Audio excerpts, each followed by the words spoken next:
मंडळी, ठरलं तर मग या मालिकेचा आजचा म्हणजेच 1 मेचा तुम्ही भाग ऐकत आहात. आज 1 मे म्हणजे महाराष्ट्र दिन. तुम्हा सगळ्यांना महाराष्ट्र दिनाच्या खूप खूप शुभेच्छा. आजचा भाग सुद्धा ठरलं तर मग मालिकेचा मस्त दाखवलाय बरं का प्रेक्षकांनो. काल आपण पाहिलं होतं की गिरिजा आणि ही नुपूर दोघी जणी येऊन या प्रियाला एक्सपोज करतात. आता त्याचा शेवटचा भाग तुम्ही बघत आहात. गिरिजा म्हणत असते, अगं प्रिया, तू आणखीन एक गोष्ट केली आहेस, त्यामुळे समस्त स्त्री जातीला तू काळीमा फासलायस. नुपूर म्हणते, अस्मिता ताईच्या बाबतीत प्रियाने जो नीचपणा केलाय तो तिने स्वतः मीना वहिनीकडे कबूल केलाय. प्रिया आता डोळे लावून घेते बरं का. म्हणजे आता प्रियाला कळलंय आपला हाही कारनामा एक्सपोज झाला. आता पुढे रेकॉर्डिंग मध्ये दिसतंय अस्मिताच्या प्रेग्नन्सीमध्ये प्रियाने तेल सांडलं होतं, म्हणजे डोहाळ जेवणाच्या दिवशी. त्यावरून अस्मिता घसरणार होती. सायलीने तिला सावरलं. हे दृश्य आपल्याला आठवून दिलंय बरं का. प्रियाने ते सगळा कबुली जबाब दिलाय. आता मात्र सुभेदारांचा राग अनावर झालाय. पण आता अस्मिता जास्ती चिडते आणि म्हणते, माझ्या चोर ओटीच्या दिवशी तू तेल सांडलंस हे माहिती होतं मला. तू कांगावा केलास. ते तेल सायलीसाठी होतं आणि माझ्यासाठी नव्हतं असं म्हणाली होतीस ना मला. अस्मिता प्रियाला आता तेव्हा ओरडत असते ना, ते आपल्याला दाखवलं होतं. तेव्हा प्रियाने तिला खोटं एक्सप्लेनेशन दिलं. तो सीन इथे आठवून दिलाय त्यांनी. अस्मिता म्हणते, मला माहित होतं तन्वी, शंका होतीच माझ्या मनात. अगं माझ्याच नाही, माझ्या बाळावर पण जीवावर उठली होतीस का गं? अगं माणूस आहेस की सैतान आहेस तू तन्वी? अस्मिता खूप चिडते प्रियावर. प्रिया म्हणत असते, नाही ग अस्मिता, मी तुला सांगितलं ते खरं होतं. चूक झाली होती ग माझ्याकडनं. पण मी तुझ्या पोटातल्या बाळाला कसा ग त्रास देईल अस्मिता? अश्विन चिडून म्हणतो, ए बाई, अगं तू काहीही करू शकतेस, काहीही करू शकतेस तू. हजारो राक्षसणी मेल्या असतील ना तेव्हा तू जन्माला आलीस ग. कुठलं पाप केलं होतं मी म्हणून मी तुझ्याशी लग्न करून बसलोय? अगं अगं मला काय सांगत होतीस तू? ही माझी माणसं आहे, माझी माणसं आहे. खोटं बोलत होतीस सतत. माझी बहीण, माझी वहिनी, माझी आजी, सगळ्यांच्या जीवावर उठलीस ग तू. प्रिया म्हणत असते, नाही रे अश्विन, माझ्या हातातनं तेल सांडलं हे मी कबूल करते, पण मला अस्मिताच्या बाळाला काही करायचं नव्हतं. मी खरंच सांगते. तुम्हाला जर असं वाटत असेल ना माझ्याकडून चूक झाली तर मी माफी मागायला तयार आहे. प्रियाला आता कोणीच दाद देत नाहीये बरं का प्रेक्षकांनो. प्रिया म्हणत असते, अश्विन अश्विन माफ कर रे मला प्लीज. अस्मिता तू तरी माफ कर. अस्मिता म्हणते, ठीक आहे करते, हा तुला माफ करते, पण एका अटीवर. प्रिया अस्मिताला म्हणते, हो अस्मिता, मी काहीही करायला तयार आहे. अब ये सीन कुछ ज्यादा हो गया है मंडळी. अस्मिता आता विमलला म्हणते, जाग विमल, तेल घेऊन ये. प्रिया म्हणते, तू तेलाचं काय करणार आहेस अस्मिता? अस्मिता म्हणते, तू बघशीलच आता मी काय करते. अस्मिताने विमलला तेल आणायला सांगितलंय. विमल तेल आणते तेव्हा अस्मिता ते तेल फरशीवर सांडते आणि प्रियाला ती म्हणते, चाल तन्वी, आता या तेलावरनच चाल. प्रियाला प्रश्न पडला, आता हे काय? हे जरा जास्ती ओव्हर वाटलं बरं का, पण तरी ठीक आहे. हिला जशाच तशी शिक्षा द्यायची आहे म्हणून हे सगळं सुरू आहे. तिला आता तेलावरनं अस्मिता बत्कन पाडते. अस्मिता म्हणते, चाल आता तन्वी, या तेलावरनच चालूनच दाखव. अगं त्यावेळेला मी प्रेग्नेंट होते ग. तू कशाला विचार करतेस? तू तर प्रेग्नेंट पण नाहीये. मी होते ना तेव्हा 3 महिन्याची प्रेग्नेंट. अगं जर मी पडले असते ना तर माझ्या बाळाला काही झालं असतं याचा विचार तरी केला होतास का तू? तन्वी, आता का विचार करतेस? चाल चाल म्हटलं ना याच्यावरनं. प्रिया म्हणत असते, अगं असं का करतेस अस्मिता तू? अस्मिता ओढून म्हणते, चाल म्हटलं ना याच्यावरनं. आता बघा प्रिया त्या तेलावर पाय ठेवते, पण तेलावरनं थोडीच चालता येतं. आधीच फरशा चोपड्या असतात घरामध्ये. आता प्रिया दुसरा पाऊल टाकते तेव्हा अशी गडबडायला लागते आणि पडते बदकन त्या तेलावरनं खाली. देवा, या प्रियाचा अजून काय काय फजिती दाखवताय कोणाच ठाऊक. तो ड्रेस तर तिनं 3 दिवसापासून घातलाय, अजून बदलला पण नाहीये.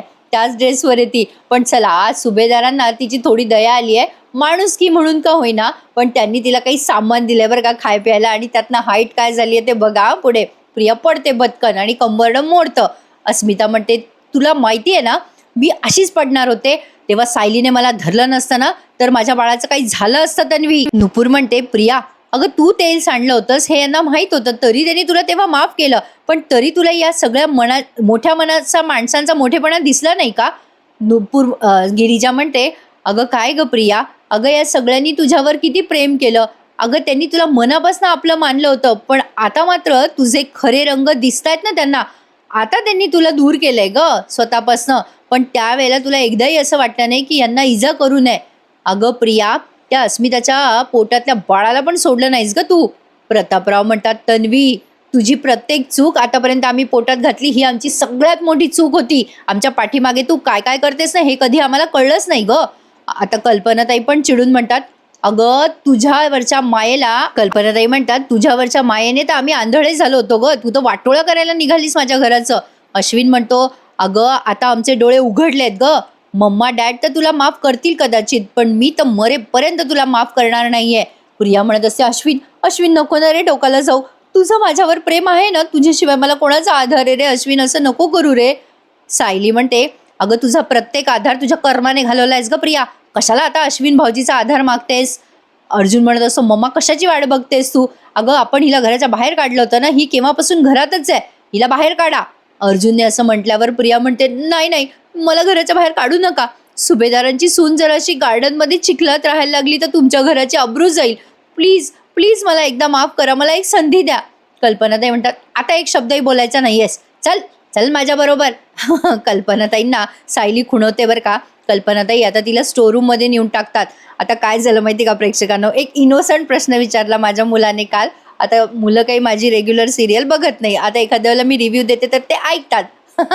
माझा मुलगा मोठा आहे ना, तो म्हणतो, आई या प्रियाने जर यांच्यावरती डोमेस्टिक व्हायलन्सची केस टाकली तर. म्हटलं अरे बाबा, ती कोणत्या तोंडाने केस टाकणार आहे. त्यावर जरा चर्चा झाली बरं का आमच्या घरात. तुमच्याकडे पण असं होतं का, मला नक्की कमेंटमध्ये सांगा. म्हणजे घरगुती अत्याचार चालू आहे प्रियावर, असं जर प्रियाने केलं तर. म्हटलं अरे बाबा, ती घराच्या बाहेरच निघू शकत नाही, आता कुठल्या तोंडाने निघणार. असो, एक छोटीशी चर्चा झाली, ती तुम्हाला शेअर करावीशी वाटली. मग बघा कल्पनाताई आता हिला प्रियाला स्टोरूममध्ये आणून फेकतात आणि म्हणतात, तुझी जागा इथेच आहे. आता अस्मिता प्रतापराव ओरडत असतात मागे त्यांच्या, की कशाला कल्पना तिला घरात ठेवतेस, घराच्या बाहेर काढ, तिला घरात ठेवू नको. कल्पनाताई म्हणतात, तुझ्यावर उपकार करते तन्वी, आता स्टोरूम आहे ना, हीच तुझी जागा आहे बरं का. आता प्रतापराव अस्मिता म्हणतात, बघ तुझ्या सासूला तुझी दया आली आहे. प्रिया लगेच म्हणते, मी इथे का राहायचं, माझा या घरावर तेवढाच हक्क आहे जेवढा तुमचा आहे. अर्जुन तिला उत्तर देतो, तू हक्काची भाषा बोलतेस का, थांब मग तुला कायद्याची भाषा बोलतो. प्रिया म्हणते, अरे कोणीतरी समजून घ्या ना, अरे मी ते स्टोरूम मध्ये कशी राहणार. सायली म्हणते, नशीब समज आम्ही एवढी दया दाखवतोय तुझ्यावर. प्रतापराव म्हणतात, पाझर फुटला तुझ्या सासूला म्हणून स्टोरूम मध्ये पडली आहेस, नाही तर तुझी लायकी रस्त्यावर राहायची आहे. कल्पनाताई म्हणतात, इथे राहायची तुझी तक्रार असेल ना तर चल, काढते तुला घराच्या बाहेर, घरात काय अंगणात नाही, कुठेच नाही थांबायचं आमच्या इथे. प्रिया लगेच पाया पडून म्हणते, नाही नाही नाही नाही असं करू नका का. अस्मिता म्हणते, मम्मा असं का करते मला माहित नाही, पण माझ्या हातात असतं ना तर पनवेलच्या बाहेर काढलं असतं मी तुला. मग ही गिरिजा पुन्हा म्हणते, नाहीतर काय, ए प्रिया तुझी ही जी अवस्था आहे ना, तू स्वतःहून ओढवून घेतली आहे. ही गिरिजा फार फॉर्ममध्ये बरं का. पुढे म्हणते कशी, ज्यांनी ज्यांनी तुझ्यावर प्रेम केलं ना त्यांच्या पाठीत सुरा खुपसला ग तू, ज्या ज्या माणसांकडनं फायदा होणार आहे त्यांच्याशीच जवळीक साधली ग तू. आता नुपूर म्हणते, काय आहे ना प्रिया, प्रत्येक गुन्हेगाराचा कधी ना कधी अंत होतच असतो, त्याचा गुन्हा उघडकीस येतोच, तसा तुझाही अंत आता जवळ आलाय बरं का प्रिया. नुपूर असं म्हणते, प्रत्येक जण हिला दूषणं लावत असतात. नुपूर पुढे म्हणते, आम्ही आहोत ना तुला एक्सपोज करायला, सायलीच्या पाठीशी आम्ही सगळे ठामपणे उभं आहोत. कल्पनाताई म्हणतात, हो तुला आता कोणी वाचवू शकत नाही. तन्वी आता स्वतः तू सुद्धा बरं का. प्रियाला कळते आता सगळे मार्ग बंद झाले. तिने काय केलं प्रेक्षकांनो, तिने ना प्रतिमा आत्याला इमोशनल ब्लॅकमेल केलंय बरं का. तुम्ही कालचा प्रोमो पाहिला का, काल एक प्रोमो म्हणजे इन्स्टावर बघितला मी, त्यात त्यांनी असं दाखवलं की आता प्रतिमा आत्याच्या खोलीला आग लागली आहे आणि प्रिया त्यांना वाचवते का, असं ते मुद्दाम परीक्षा घेणार आहे आणि त्यावरनं ही खरी तन्वी नाहीये हे पुढे ते सिद्ध करणार आहे. मस्त दाखवणार आहे ते सगळे पुढचे एपिसोड. आता प्रियाच्या त्या स्टोरूमला सगळे दार लावून घेतात आणि बाहेर येतात. अश्विन म्हणतो, मला हे असह्य होतंय, आता तिला मी आपल्या घरात वावरताना बघूच शकत नाहीये. सायली म्हणते, अश्विन भाऊजी प्रिया बाहेर येईल तेही आपल्या परवानगीनेच, म्हणजे त्यांनी दार लावून घेतले स्टोरूमचं बाहेरून. मग आता सायली एक औपचारिकता करते आणि या गिरिजा आणि नुपूरचे आभार मानते. ती म्हणते, हे सगळं तुमच्यामुळे शक्य झालंय. अर्जुन म्हणतो, हो ना, तुला सुचलं नुपूर, हा व्हिडिओ काढणं म्हणून जमलं ग हे सगळं, म्हणजे एवढा मोठा पुरावा तू मिळवलास, खरंच थँक्यू सो मच. नुपूर म्हणते, तुम्हा दोघांना कधीही कुठलीही माझी मदत लागली तर मी हजर असेल, काळजी करू नका. गिरिजा पण म्हणते, अर्जुन दादा प्रियासारख्या मुलीला सरळ करण्यात एक वेगळाच आनंद आहे बरं का. आणि सायली काळजी करू नकोस, आम्ही तुझ्या पाठीशी कायम आहोत. नुपूर म्हणते, चला आता आम्हाला निघायला हवं, आणि हो प्रियाला तिच्या प्रत्येक पापासाठी कुठली शिक्षा मिळते ते आम्हाला सांगावर का नक्की. सायली म्हणते, हो नक्की सांगणार, आणि माझी खात्री होती माझ्या मैत्रिणी माझ्या मदतीला येतीलच आणि तुम्ही आलात, खरंच खूप थँक्यू. मग गिरिजा आणि नुपूर मग सायली यांना मिठी मारते आणि त्या निरोप घेतात, निघतात त्या त्यांच्या घरी जायला. इकडे प्रिया दार बडवत असते, अश्विन दार उघड रे, सायली दार उघड ना. अरे मी पण तुमच्या कुटुंबाचा भाग आहे ना रे, उघडा ना दार. सायली मोठ्याने ओरडते, अगं प्रिया, आता तर कुठे सुरुवात झालीये, आता बघच पुढे काय काय होतंय ते. चला प्रेक्षकांनो, आजचा एपिसोड लवकर आला बरं का, सकाळी बरं वाटतं हो सकाळी लवकर एपिसोड आला तर. आणि आता सगळेजण निघून गेलेत प्रियाला तिथे लॉक करून. आणि हो, एक महत्त्वाची म्हणजे हे सांगते तुम्हाला, रिव्ह्यू दिलाय बरं का मी आज बाई तुझा आशीर्वाद या मालिकेचा. म्हणजे ठरलं तर मग प्रदर्शित झाल्यानंतर लगेचच तुम्हाला आपल्या मी अनघा, माझी आवडती सिरियल, या चॅनलवर बाई तुझा आशीर्वाद या मालिकेचा रिव्ह्यू ऐकायला मिळेल माझ्या आवाजात. तुमची मागणी होती ना, तर मी एक प्रयत्न केलाय, बघा जमला की नाही मला कमेंट करून नक्की सांगा.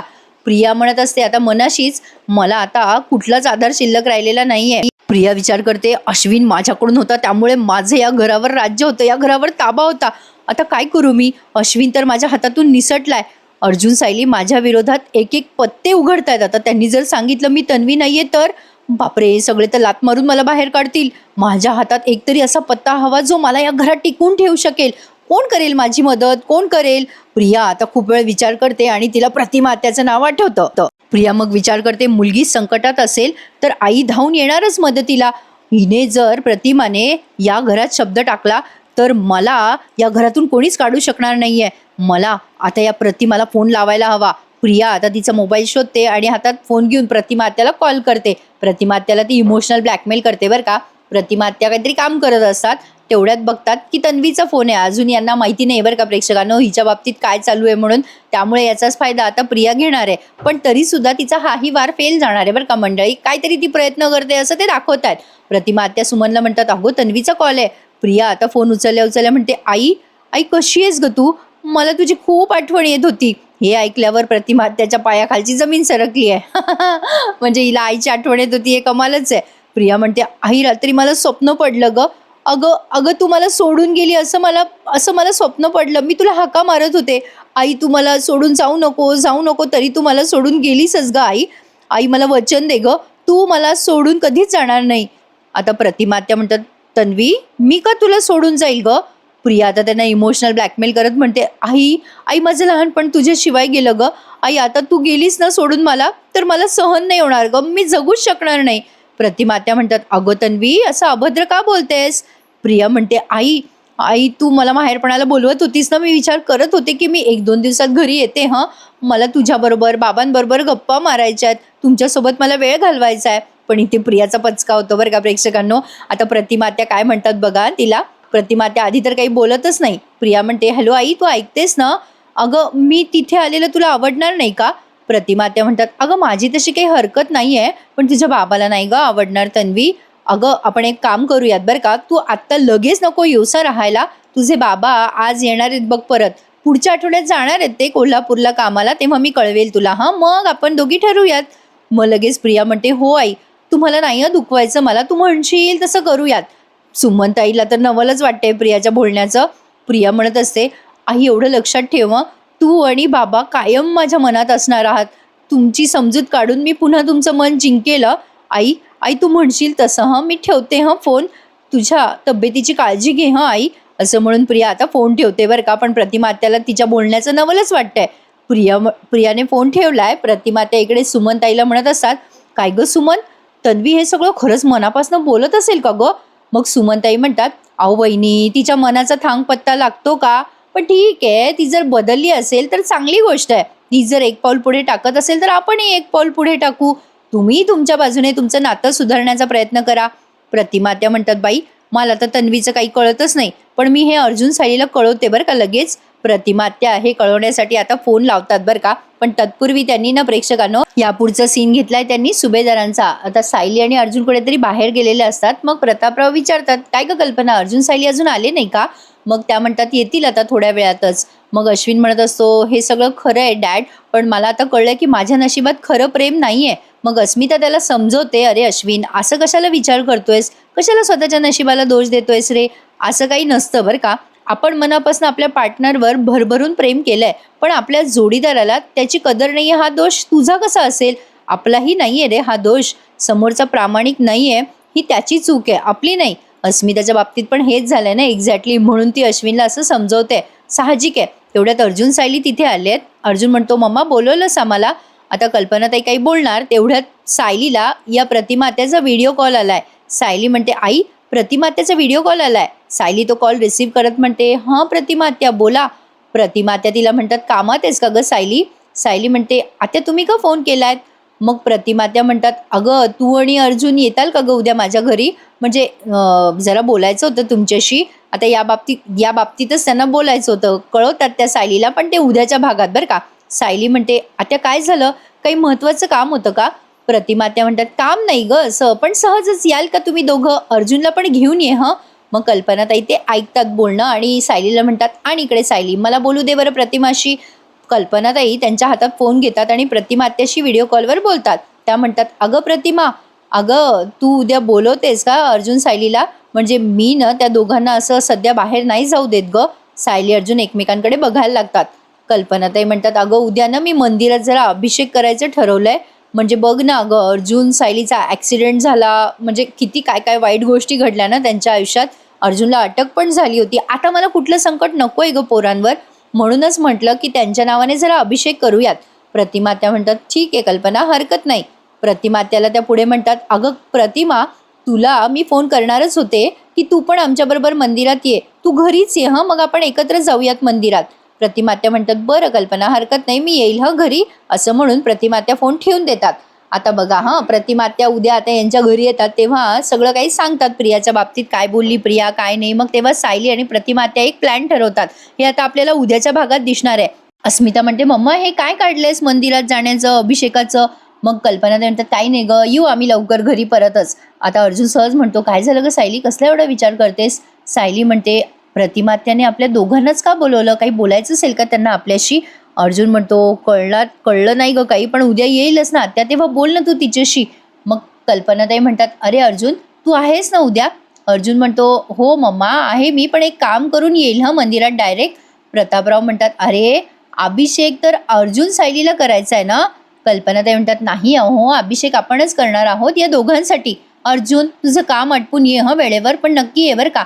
अर्जुन म्हणतो हो मम्मा येईल मी नक्की. तेवढ्यात विमल आली आहे बरं का 2 पिशव्या घेऊन आणि म्हणते हे बघा वहिनी तुम्ही सांगितलेलं सगळं सामान आणलंय. अश्विन म्हणतो मम्मा हे सामान एवढं कशासाठी, आणि स्टोव आणि हे सगळं कोणासाठी. आता या कल्पनाताई म्हणतात कोणासाठी काय, तन्वीसाठी. आता अश्विनला येतोय राग. कल्पनाताई म्हणतात हे सगळं तन्वीसाठी, तिला तिथे सगळं सामान द्यावं लागेल ना. मग ह्या अस्मिता चिडून म्हणते ए मम्मा तू कशाला त्या तन्वीला सामान देतीये, अगं ती तिथे सडून मरो नाही तर तिचं काही हो, आपल्याला काय करायचंय. मग कल्पनाताई म्हणतात ते सगळं ठीक आहे अगं, पण आम्हाला अर्जुन आणि सायलीने जे करायला सांगितले तेच मी करते बरं का. आता अर्जुन सायलीने एवढी दया का दाखवली आहे हे म्हणजे कळण्या इतपत काय आपल्याला म्हणजे समजणार नाही असं नाही आहे. तिला आता केसमध्ये अटक करवायची आहे ना शांताच्या, म्हणून ते तिला जरा जपून ठेवत आहेत. कल्पनाताई म्हणतात ते काही असो, पण तन्वीचा आता आपल्या घराशी काहीही संबंध नाही आहे. इथून पुढचा सीन त्यांनी महिपत आणि नागराजचा घेतलाय. काल आपण पाहिलं होतं ना की महिपत त्या माणसाला म्हणतो माझ्या इकडच्याही तोंडात मार बाबा, आपण शांतता ठेव. आता महिपतचं हे वागणं नागराजला काही पटत नाहीये. नागराज त्याला म्हणत असतो ए महिपत अरे काय चाललं रे तुझं, ए बाबा डोळे उघड, तुला काय झालंय, काय झालंय काय तुला, डोक्यात ताबीब गेलाय का तुझ्या. अरे मी नागराज आहे, माझं नाव नागराज आहे, पण तुझी नागाची चाल असते ना. तुला काय झालंय यार महिपत, असं का वागतोय तू, सरळ का वागतोयस तू एवढा. अरे काय झालंय यार महिपत बोल ना यार. अरे तू काल जे काही वागलास ना मला विश्वास नाही बसत आहे रे. शिखरे तू शिखरे महिपत शिखरे, कोणाची हिंमत आहे का तुला हात लावायची. त्या मूर्ख माणसाने तुझ्या कानाखाली वाजवली आणि तू शांत बसला. अरे शांत नाही बसलास रे.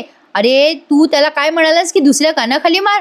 काय यार महिपत शिखरे नाव ऐकल्यावर लोक थरा कापतात आणि तू काय म्हणायला लागलायस, तर भांडण तंटा नको कशाला हवाय. महिपत नागराजला शांतपणे उत्तर देतो अहो नागराज शेठ डोक्यावर बर्फ ठेवा, शांत राहा जरा. नागराज म्हणतो तेच म्हणतोय मी, कुठे गेला महिपत शिखरे, अरे कुठे गेलाय तू, अरे शेर आहे ना तू. महिपत म्हणतो अहो शरीरानं महिपत शिखरेच आहे हो मी नागराज शेठ, पण काय आहे ना आता मी ठरवलंय शांत राहायचं. काय ना मनानं मी ठरवलंच आहे, नको ते राडे, नको त्या मारामाऱ्या खून, काय मिळवलं मी हे सगळं करून. नागराज शेठ हे बघा मी डोसक्यात जेवढा राग घालून घेईल तितके दिवस मी असं वागत राहिलो. एका गुन्हेगाराला त्याच्या चांगल्या वागणुकीमुळे सरकारनं सोडलं तर दुसऱ्यालाही सोडतील ना. दुसरा माझा नंबर असेल तर काय हरकत आहे. नागराज म्हणतो अरे महिपत तो सचिन करतोय ना तुझ्यासाठी प्रयत्न, तो सोडेल ना तुला, मग कशाला नसती नाटकं करतोयस महिपत. महिपत म्हणतो नाटकं नाही हो नागराज शेठ, नाटकं नाही आहेत. अहो थकलो मी आता, थकलो खरंच थकलो, लई धावाधाव केली, आता काय हाताला लागणार आहे माझ्या. मला सांगा आतापर्यंत काय झालं? इथे मी सडतोय, माझं लेकरू तिकडे तोंड लपून बसलंय. नागराज शेठ, आता मी ठरवलंय बरं का, सरळ मार्गाने चालाय. नागराज शेठ, आतापर्यंत जे जगलो ते जगलो, पण आता याच्यापुढे नाही. याच्यापुढे माझी लेक साक्षी आणि मी आनंदात जगायचं ठरवलंय. नागराज विचार करतो, या मैपतचं डोकं फिरलंय का? अरे, हा मैपत जर असा विचार करायला लागला तर इथून मी चालणार कसा? हा चांगला वागला तर मी जेलमधून सुटणार कसा? या धोकादायक विचारांपासून मैपतला थांबवावं लागेल. आता इथून पुढचा सीन घेतलाय त्यांनी प्रिया आणि विमलचा. विमल तिच्या पुढे स्टोव आणून ठेवते, काही भांडे आणून ठेवते, म्हणजे 2 पिशव्या आणून ठेवल्यात विमलने आणि प्रियाला सांगितलंय की हे मला ताईने तुम्हाला द्यायला सांगितलंय. प्रिया तिला म्हणते, अगं माझ्यासाठी खायला पाठवलं वाटतं. प्रिया आता ती पिशवी उघडून बघते तर काय त्यात भांडे आणि स्टोव. मला एक प्रश्न पडलाय प्रेक्षकांना, यांना स्टोवमध्ये घालायला रॉकेल कुठून मिळणार आहे? म्हणजे अजून तरी आमच्या गावाकडे मिळत नाही म्हणून म्हटलं बरं का. विमल म्हणते, ताई तुम्हाला असं काही मिळणार नाहीये खायला वगैरे, आत्तापुरतं सामान तुम्हाला वहिनीने पाठवलंय, नंतर तुमचं तुम्हाला बघायचं आहे बरं का. प्रिया ते सामान उघडून बघते, पण आता त्या विमलला म्हणते, बरं ठीक आहे, म्हणजे आई म्हणेल तसं मी बघेल माझं माझं स्वयंपाकाचं. विमल निघून जाते आणि मग काय प्रिया तनफन करत ते सामान काढते बरं का, पण सांडत नाही बरं का. जेव्हा खाय प्यायला मिळत नाही ना प्रेक्षकांनो, तेव्हा खाय प्यायची किंमत कळते. तसं झालंय प्रियाच्या बाबतीत. आता जे भेटलंय ते गोड मानून घेते चुपचाप. ते सगळं सामान काढते, त्याच्यात तांदूळ असतात पेपरमध्ये दिलेले आणि काही मुगाची डाळ वगैरे असं सामान आहे बरं का. कांदे, खिचडी करायचं सामान दिलंय थोडक्यात तिला. प्रिया विचार करते, काय कल्पी आहे ही? भिकारी समजते का मला? मुठभर तांदूळ काय पाठवले आणि हे काय एवढीशी डाळ काय पाठवली आहे? आता या स्टोवचं करू तरी काय मी? प्रिया मनाशी बडबडतच असते आणि सायली अर्जुन तिची ही फजिती बघत असतात. अर्जुन सायली तिची फजिती बघून हसत असतात बरं का. अर्जुन म्हणतो, बघ कशी करते प्रिया, आपले ते तांदूळ वर खाली करत असते, ते कांदा चिरायला घेते, स्टोव काही पेटवलेला दाखवलेला नाहीये बरं का. असो, पण सायली अर्जुन तिला खिडकीतनं बघत असतात बरं का. प्रियाच्या तोंडाला काळं लागलंय आता तेच त्या स्टोवचं. ती ते स्टोवला हात लावते, डोक्याला हात लावते, त्यामुळे. अर्जुन म्हणतो, बघ कशी फजिती चालली आहे हिची. सायली म्हणते, अजून तर काही नाही, पुढे बघा काय काय हिची कर्मच अशी आहे ना की हिची ही अवस्था होणारच होती, पण अजून 1-2 दिवस वाट बघा, नंतर ही कोणाला तोंड दाखवायच्या लायकीची राहणार नाहीये. आता सायली नेमकं काय करणार आहे हे आपल्याला कळेलच. आजचा एपिसोड इथे संपवला त्यांनी. उद्याच्या भागात आपण बघतोय सायलीकडे आल्यात प्रतिमात्या आणि झालेला प्रकार सांगितलाय. मंडळी, आजचा भाग इथे संपला बरं का. आता उद्याच्या प्रोमोत आपण बघतोय की सायलीने सखी आणि जानकीची मदत घेतली आहे. आता प्रतिमात्या अडकल्यात आगीमध्ये आणि प्रियाला सांगतायत त्या सखी आणि जानकी, जा प्रतिमात्याला वाचव, तू मुलगी आहेस ना त्यांची. प्रिया आता या आगीत उडी मारेल का, काय करेल हे आपल्याला कळणार आहे. सायली तिची ही अंतिम परीक्षा बघते आणि नंतर ती तन्वी नाहीये हे सायली उघड करणार आहे. बघूयात आता मालिकेत पुढे काय काय घडामोडी घडतायत. आजचा हा एपिसोड रिव्ह्यू एवढाच होता बरं का प्रेक्षकांनो. छान दाखवलाय त्यांनी हा, पण चला शॉर्ट बट स्वीट असा होता हा प्रोमो. त्यांनी कालच दाखवला होता. आता बघूयात पुढे काय काय घडते. आजचा एपिसोड रिव्ह्यू आवडल्यास प्लीज लाईक करा, चॅनलला सबस्क्राईब करा आणि थोड्याच वेळात बाई तुझा आशीर्वाद या मालिकेचा रिव्ह्यू मी अनघा या चॅनलवरती नक्की एन्जॉय करा. चला तर मग मंडळी, निरोप घेते उद्या पुन्हा भेटण्यासाठी. उद्याही एपिसोड लवकर येईल बरं का, कारण उद्या शनिवार आहे ना म्हणून. चला तर भेटूयात उद्या पुन्हा एकदा. तोपर्यंत टेक केअर. धन्यवाद.